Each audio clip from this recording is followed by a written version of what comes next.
My friends built me another prison and challenged me to break out of it, but the problem was this one seemed impossible. This prison was inspired by our channel mascot the turtle and got the name Turtle Egg, but breaking out of this prison was not going to be easy. You can't tell from the outside, but on the inside you notice that it's completely layered with bedrock, making it impossible to break out of. There was only one way in or out of the prison, but am I going to be good enough to find it, or am I going to end up stuck in the prison forever? I don't know, but we're going to find out because the escape starts now. I started off by looking around the room I was in, and I quickly realized escaping this prison was not going to be easy. I was in some sort of bedrock trap, but this wasn't just any trap. This one was very familiar. I used this exact same trap in the thumbnail of my last YouTube video because of how inescapable it looked, but now I actually had to escape it. It was only the first room and I was very confused. With no items in my inventory, I really didn't see any way for me to get out of this bedrock trap, so I started looking around the room for like a lever or a button, but I couldn't find anything. It almost got to the point where I was convinced my friends were just messing with me and there was no way out of this, but then I had a very good idea. I used F5. See, using F5 gave me a whole new perspective and I was able to see a chest I couldn't have seen before. The reason I didn't see the chest before is because you have to walk to this exact spot and shift just to see a sliver of it. But now that I did, I could access the chest and I now had an oak log, an oak plank, and a jungle log. The question now became, what could I build with these items that would get me out of this bedrock trap? And I actually knew exactly what to do. I needed to make a boat. So I turned the logs into planks, but this is where I almost made a massive mistake. I almost built the crafting table with my oak planks, but right before I did, I realized I shouldn't do this. You need 5 of the same type of wood to build a boat. So if I had done that, I would have been stuck in this bedrock trap for the rest of the run. Luckily, I realized and used the jungle planks to make a crafting table, and then I built myself an oak boat and successfully escaped the first trap. After I escaped, I picked up my boat and I also collected the chest and the crafting table in case I needed them later on. Then I looked around the first room to make sure there was nothing else I was missing. Once I was sure I was good, I moved on to the next room. The next room was just a big pit of lava with a ledge at the other side, and I was a little confused at first, but I quickly came up with one way to get across. I was pretty sure I could use the crafting table and the chest to parkour along the right side to the ledge, but there was also a second, much stupider way to get across, and that's what I went with. So I backed up and built up my courage, and then I sprinted towards the lava and successfully landed a boat jump to the other side. I looked back to see if there was anything new that I hadn't seen before, but it didn't look like it, so I went to explore the new area. Right off the bat, I saw it was some sort of icy snowy area with a 2-block drop. Luckily, with the chest and crafting table, if I needed to, I could get back up, so I just went ahead and dropped down.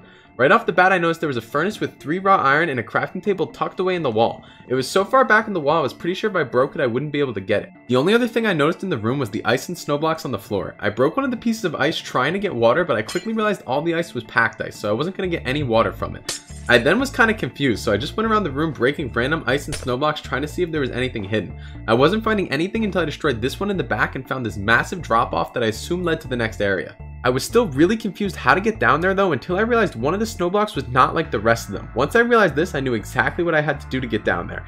I ran back to the furnace and used my chest and crafting table as fuel to smelt the 3 raw iron. See, I knew from my own riddles that a chest and crafting table were each worth 1.5 fuel, which would give me exactly what I needed to get 3 iron ingots. I used the iron ingots to craft a bucket, and at this point I did something that could have been a mistake, but I was pretty sure I didn't need the crafting table anymore, so I broke it to make sure there was nothing hidden behind it, and there wasn't. I ran back to the piece of snow that looked weird to me before and scooped it up. It was powdered snow. I now had a way to get to the bottom of the pit, but I wanted to make sure I didn't leave anything up here that was important before I went down. So, out of paranoia, I broke basically every piece of snow and ice to make sure there was nothing hidden behind it. And once I finished, I turned around and realized it was all just bedrock. I had one last thing I wanted to check before I went down though. I broke the furnace to make sure there was nothing hidden behind that. So once I was really sure there was nothing up here I needed, I started using the powdered snow to build myself down the pit. See, powdered snow canceled fall damage, so as long as I was careful, I could use it to build my way to the bottom of the pit safely, and I managed to pull it off. I now had access to a whole new area. The first thing I noticed as I went down the hallway is I was right above the void. There was a 3-block jump that wouldn't be too hard to hit, but I didn't want to make the jump more times than I had to.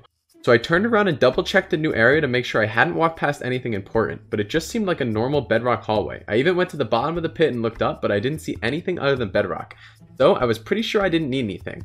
I went back to the hole and pulled out my parkour skills and managed to jump to the other side. The first thing I noticed on the other side was a chicken that was attached to a fence with a lead, and the chicken was actually named Subscribe, and I figured the reason they did this is they wanted me to be reminded that YouTube says about 90% of you hate me and want the channel to fail. So if you don't hate me, please go ahead and hit the subscribe button. The next thing I noticed up here was a chest, and I opened it up to see it had a boat inside, so I destroyed the chest to pick up the boat and the chest.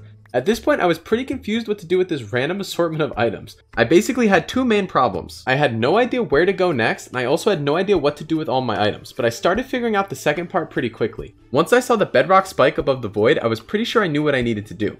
See, I had basically all the items I needed to dangle myself into the void, but I had absolutely no idea why I would want to do that. That's until I looked at the coordinates. I was on Y level 4, not Y level 1, meaning there could still be blocks and items down there that were useful for me. Once I figured all this out, I looked up a quick YouTube tutorial because I didn't want to screw this part up and get stuck down here. Then I went back to our pet chicken subscribe and grabbed the lead and the fence. I took all three of them back to the void. The first thing we had to do to pull this off was place the fence over the void. Next, we attached the chicken to the fence with the lead. Then we just have to push the chicken into the void. At this point I was really scared because if the lead broke we would be stuck here and lose the run. Luckily it all went fine. I don't fully understand why this next part works, but I think it's because the boat's an entity and a chicken's also an entity, meaning the boat can't pass through it. So for the next part, you place a boat next to the edge of the bedrock and start pushing it into the void just like the chicken. It's going to take a while, but once you do it all the way, the boat falls down and lands on the chicken's head and floats there.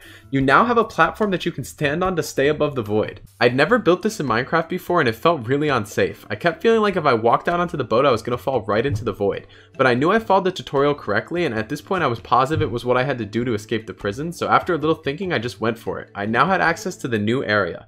The first thing I noticed was this chest, and it had 2 ender pearls inside of it. The only other thing I could see down here was this bedrock cubby that looked like it was where I was supposed to go next. I looked around for a while and tried to think of a way to get over there other than throwing an ender pearl, but I was pretty sure it was impossible, so after a bit of thinking I just threw the pearl and got to the next area. Before we continued on, we turned around and said goodbye to our pet chicken, who's probably going to spend the rest of his life floating above the void with the boat on his head, but he was a true hero. After we said our goodbyes, we turned around and looked around. The first room was just a normal empty bedrock room. The second room was also just a normal bedrock room with 1 cactus in it. I broke the sand underneath the cactus to see if there was anything hidden, but there was just more bedrock. So I put the cactus back where it was. A lot of you may have seen the trick before you can do with an ender pearl and a ladder that lets you face through bedrock. People do it all the time in their survival worlds to get above the bedrock roof of the nether. You can actually do the exact same thing with cactus. And I was pretty sure that's what I had to do to move on to the next area. The only problem was I was only going to get 1 shot at it, but I just went for it. And luckily I did it right and gained access to the final area. In the final area I was stuck at the bottom of this really big pit, and there was a sign on the wall that said power here with an arrow pointing below it. When I looked up, I also realized there was some water being held back by a piece of cobblestone. At this point, I was pretty sure I knew what I had to do. All I had to do was provide power to this block, and that would drop the water, allowing me to swim out of the hole. The only problem was the only things I had in my inventory was a chest and a bucket of powdered snow. I had no idea how I was going to apply power. I was convinced I missed something earlier in the prison and had lost the run. That's until I took a better look at my inventory. I didn't have a regular chest, I had a trap chest. Before, when I found the chest with the boat in it, I didn't take a close enough look. If I had looked closer, I would have realized it was trapped. So I had everything I needed. I placed the chest where it told me and opened it. When I did, I heard piston noises. I looked up and I could see the water flowing down to the bottom of the hole. After this, I decided to break the chest and the sign in case I was going to need them at the top, and then I just swam up the water to see what was next for me. When I got to the top, I could see a slit in the wall. I placed down my chest so I could stand on top of it and have a better view, and I could see a doorway leading to another room. I placed down the powdered snow and picked up the water source I used to climb up here. Then I walked up to the wall and put down the water source and replaced it in the slit so I could swim through it. After I did this, I was really surprised to see that I had found the exit. The bedrock turtle egg prison has officially been cracked.